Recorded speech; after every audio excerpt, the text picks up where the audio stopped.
like everybody to look around today and look at the power in this room.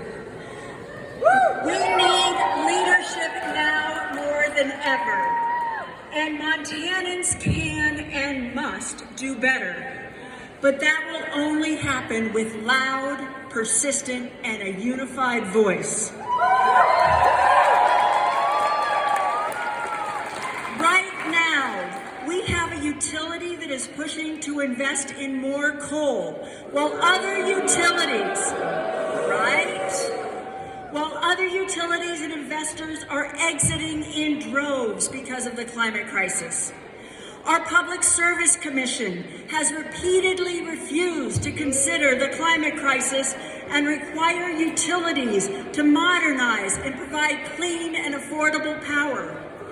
The legislature and the governor continually bow to the last century's fossil fuel industry, pretending like it's 1950. They missed the memo that it is 2023, and the times and the energy systems have changed because of the climate crisis.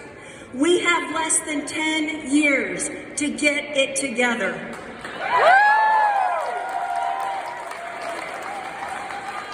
Right now, our legislature is taking away local control in communities that are trying in many different ways to solve this crisis. Many of you here are working in communities across this state to do something.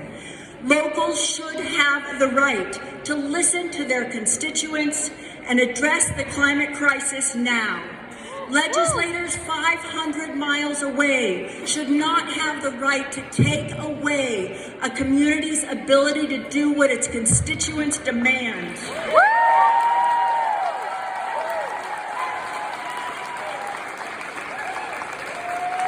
The only way we make change is to demand it now. Not next week, not next year, now.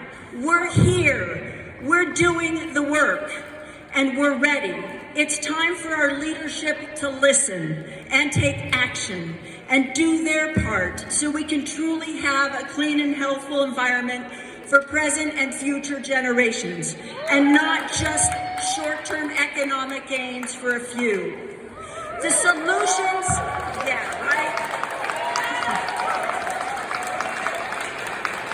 The solutions are at our fingertips, but too many politicians are afraid to act.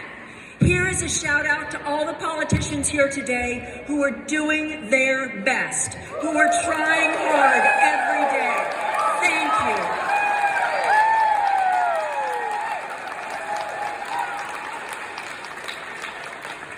you. It is time that all politicians start working for us and start taking swift action that will prevent more catastrophe and more suffering. Today, we have Republicans and Democrats here. We have hunters and anglers and businesses and investors and shareholders and agricultural producers, all insisting on change. We have the momentum, but we don't have the time.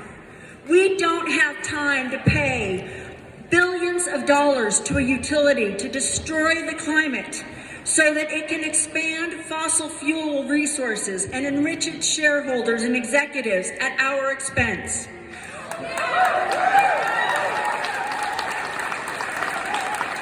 We cannot afford a utility that wants to raise our rates 25% and more in its quest to destroy our climate, along with people's lives and livelihoods and the world on which we depend. We need to ensure that workers are supported in this transition to a cleaner, more modern energy system. But we don't have time. We must demand change at every level of government. We must be loud. We must be insistent. We must be unified, and we must